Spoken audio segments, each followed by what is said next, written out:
The sons of Ephraim, Shuthalah, and Ezer, and Eliad. Now the people of Gath, who were born in the land, killed them, because they came down to raid their cattle. And their father Ephraim mourned many days, and his brothers came to comfort him. Ephraim went in to his wife, and she conceived, and bore a son, and he named him Beriah, because disaster had befallen his house. His daughter was Sheerah, who built both lower and upper Beth Horon, and Uzen Sheerah. When most modern Bible readers get to the early chapters of the first book of Chronicles, their reading program tends to falter. They find themselves dealing with endless lists of names as the chronicler tells them the descendants of all the patriarchs and kings of Israel. I don't blame anyone for losing heart. I am a great lover of the stories of the Bible, but I have often been tempted to skip all of the extensive genealogies of the Bible. But that would be a shame, because every so often, mixed in among those interminable lists of unpronounceable names, you will find a little germ of a story, one that makes you ask a few questions that might well lead you down a few deep rabbit holes. I offer you, for example, the story of Sheerah, daughter of Ephraim. Hers is a story that I am convinced more people need to hear about. This is Retelling the Bible.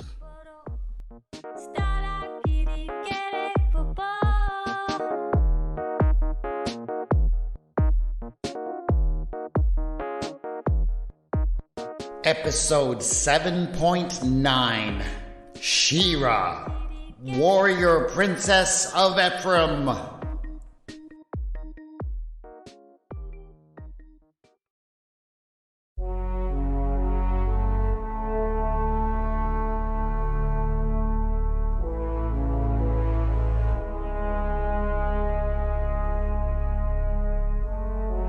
If, during her life, you had told Sheerah, the daughter of Ephraim, who was the son of Joseph, the story of Joseph and the amazing Technicolor Dreamcoat, or the slightly less musical version of that story that is found in the book of Genesis, she would have stared at you incredulously.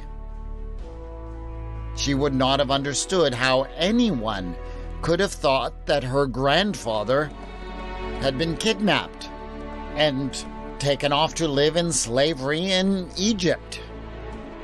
And the very idea that her father, Ephraim, might have been born to an Egyptian mother and went on to live in Egypt for his entire life would have mystified her. And just wait until she heard that, according to the book of Exodus, all of the descendants of Ephraim and his brother and his uncles remained in Egypt for about 400 years, which would mean that neither she herself nor many generations of her descendants ever lived to see the promised land.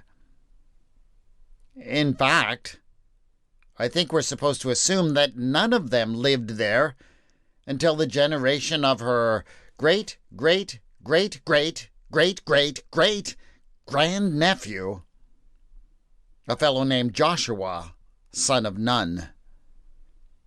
I'm pretty sure she would have found that rather hilarious.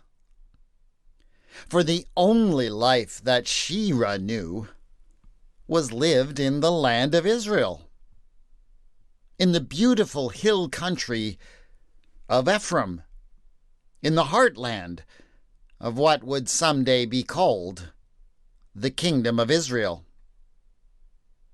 Oh, that didn't mean that she knew nothing of Egypt.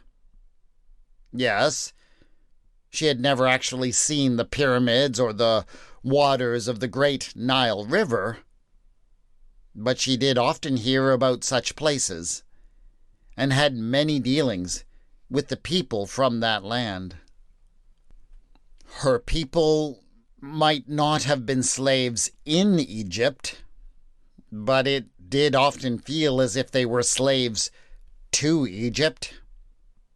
The empire dominated much of the trade and production throughout the Levant, and was always ready to take its generous share of every transaction. Egyptian officials were common, and Egyptian gods were ubiquitous. The gods always wanted their share too. But the family of Ephraim did their best to keep out of most of that by remaining up in the hill country and out of the plains, where they could be prey to Egyptian chariots. They mostly got by farming and keeping some small herds and flocks, but they could also sometimes get involved in much more risky enterprises. And that was where the problems truly began.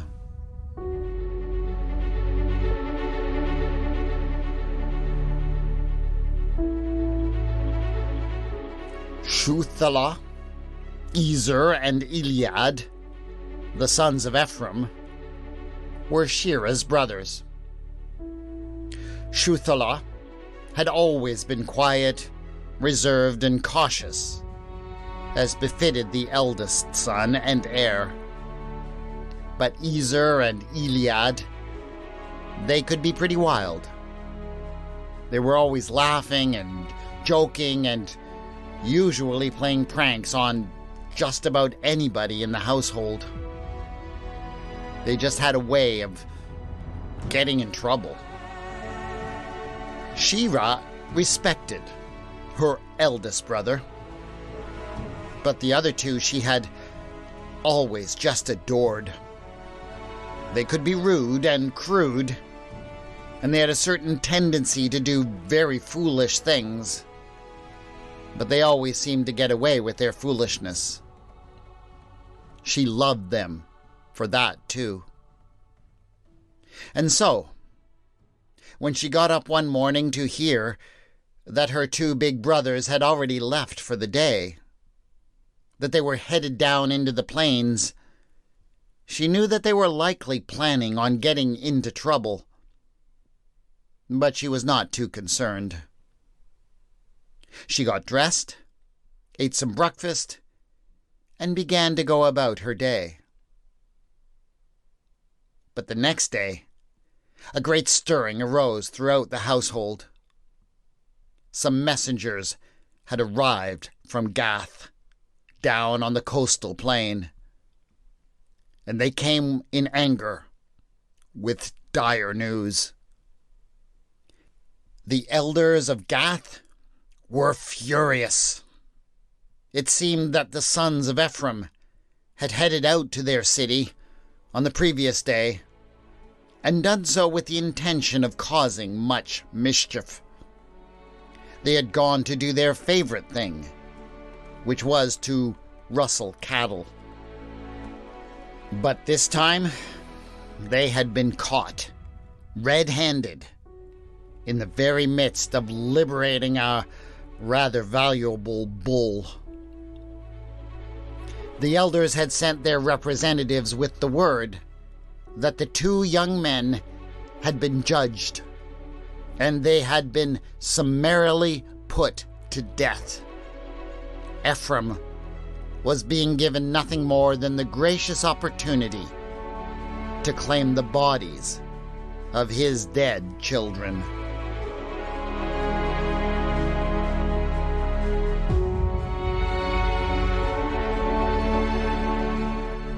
Sheerah would never forget what followed as the entire household walked in solemn procession all the way to Gath. Her clothes were torn, and her scalp was itchy from the dust and ashes in her hair. She couldn't stop weeping, and she remembered everything about her brothers and struggled with the realization that she would never see them again, never hear their laughter, or see them pull one of their stupid pranks. Her father, walking alongside her, was even more inconsolable than her, if that was possible. But the further they progressed, the more his sorrow was overtaken by his rage. He began to curse the inhabitants of Gath, the Gittites they were called. He declared at great length that they were ugly, abominable, and that they smelled bad. Above all, he repeated again and again, they were evil, a blight upon the earth. The very idea that they should be angry with his boys for stealing their cattle, that they should seek vengeance for such a meaningless little prank, made them detestable. He called upon Elohim, his God, to do some of the most unspeakable things to them that Sheerah had ever heard. All of this, as you can imagine, made a great impression on the young woman. But so did the journey itself. She had never been out of the hill country before, and she took in everything that she passed with wide eyes. She took notice, for example, as they followed the path that led out of her father's territory. It was a narrow trail that led down the hill rather steeply. As she looked around her, she noted that the road was overshadowed on either side by two hills. She asked her eldest brother, Shuthelah, where they were, and he explained that this was the only road down out of the hill country that a company of any size could pass along for miles. It was essentially the gateway to the territory of her father. She thought about that as she looked up at the two surrounding hilltops. She mentioned to her brother that it seemed to her that if anyone controlled that high ground, they would be able to do many things. They could control trade for many miles around. They could ambush wealthy merchants and take their goods. The possibilities were endless. But Shuthelah dismissed her thoughts as a woman's foolishness. And of course, that only made her miss her brothers all the more. Sure, if she had shared such thoughts with them, they likely would have made a joke out of it and made fun of her because of it. But at least they would have listened. She dissolved into fresh tears.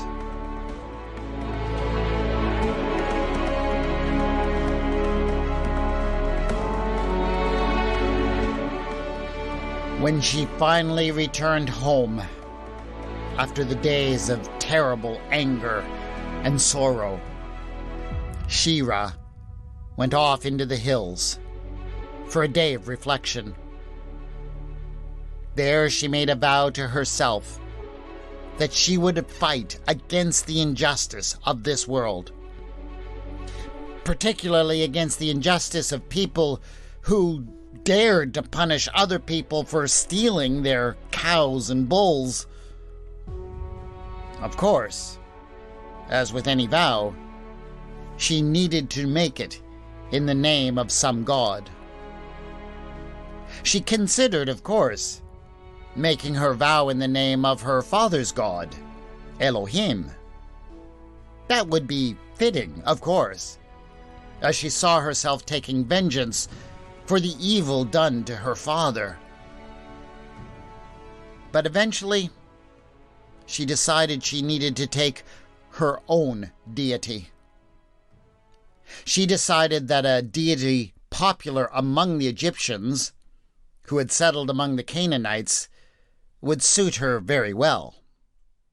Horon was a god who specialized in magic and incantations.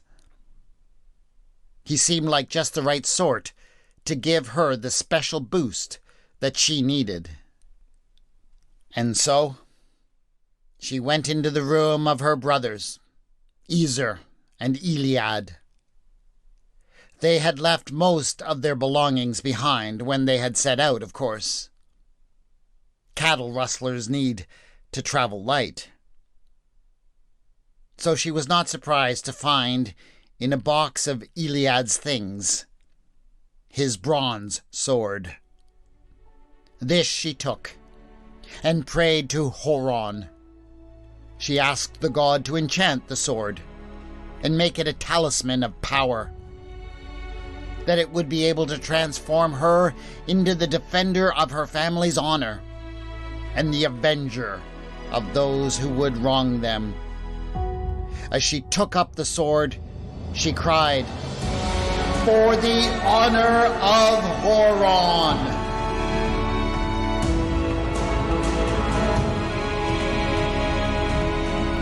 I am Sheerah, warrior princess of Ephraim.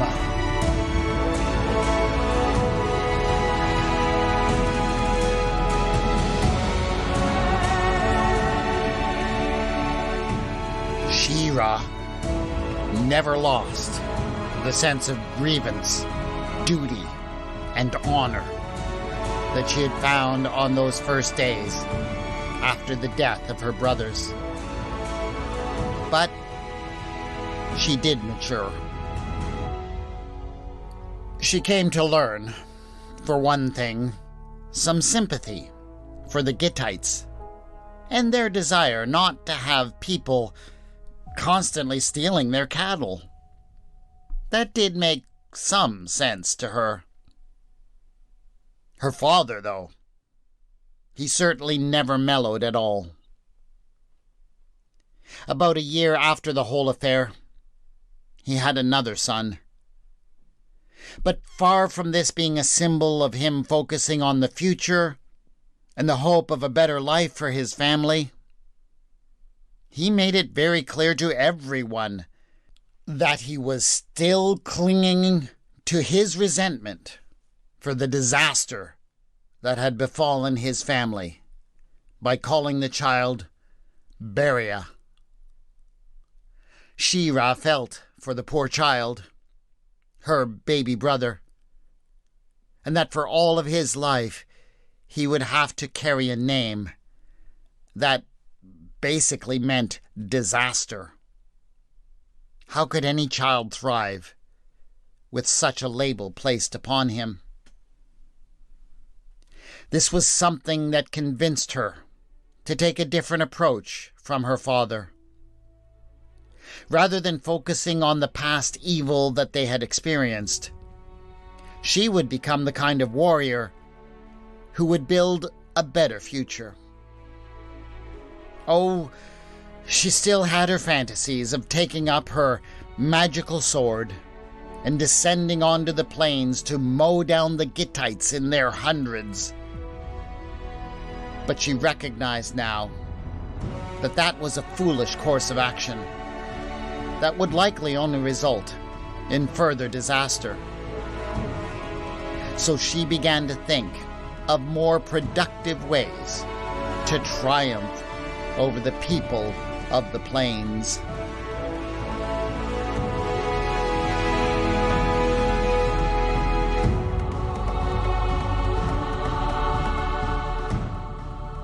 The plan took years. First, Sheerah had to persuade a significant number of people from her father's clan and their allies to join her in her crazy scheme.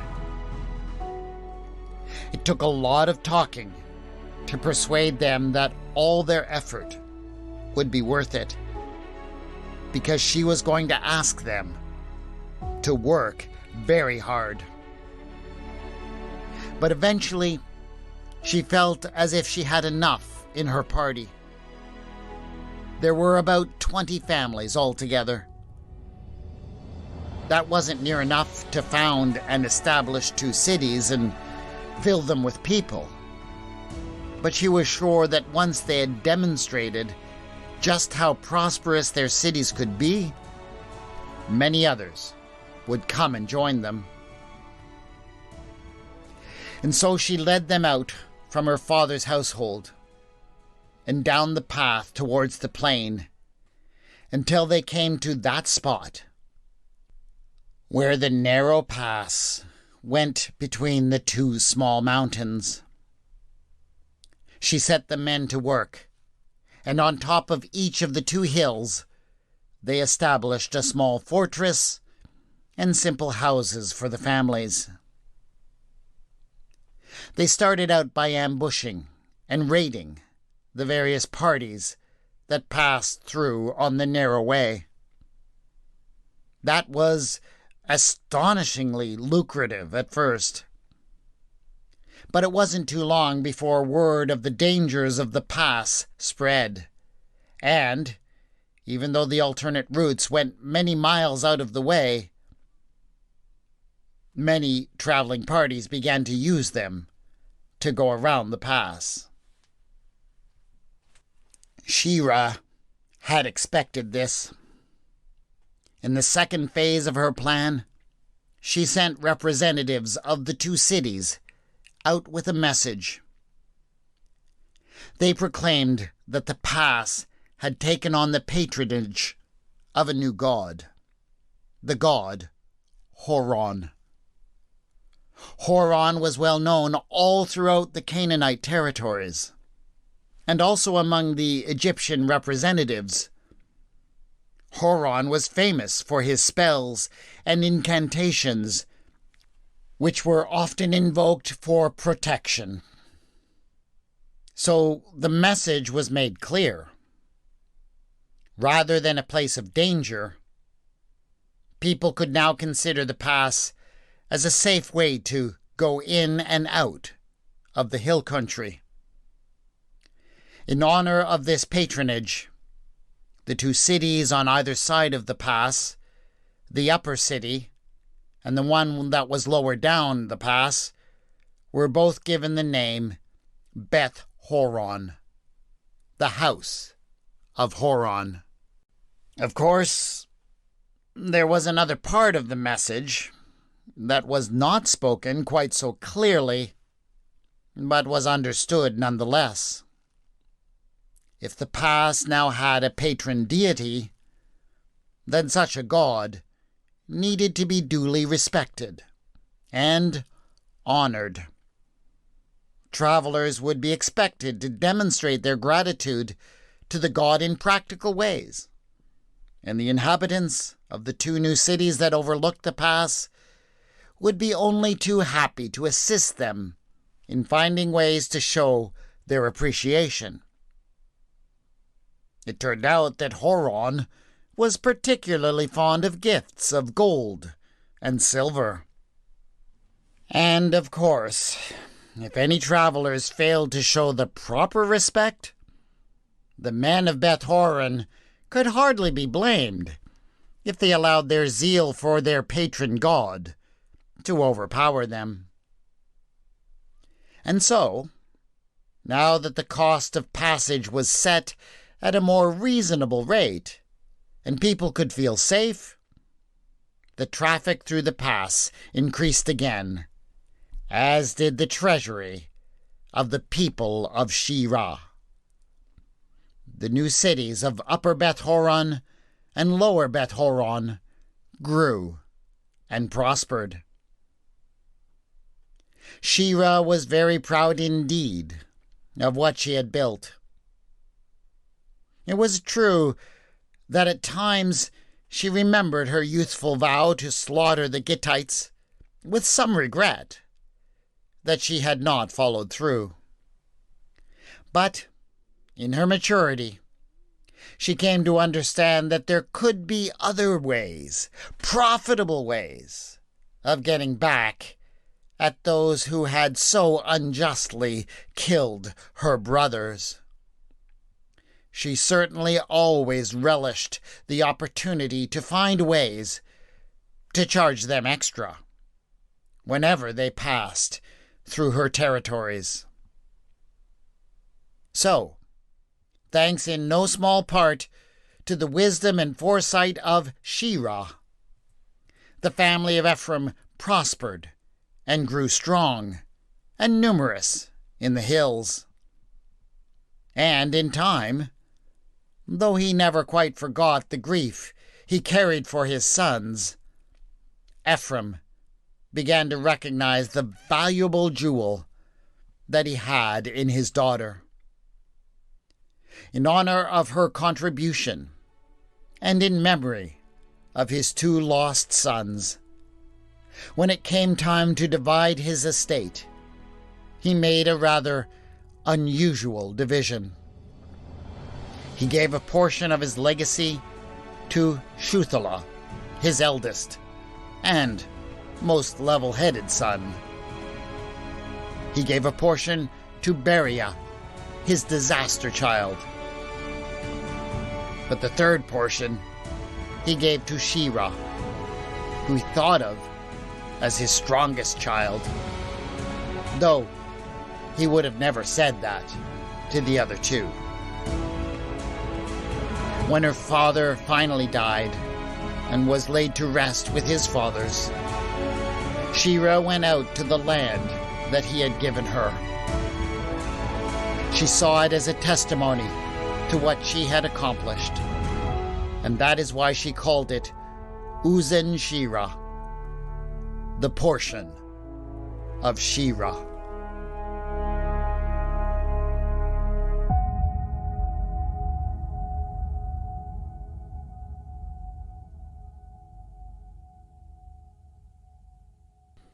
So, there you have it. The story of a princess who seems to have lived in the wrong place or at the wrong time, and yet who did some pretty awesome things. There are so many things about this story that make me ask questions.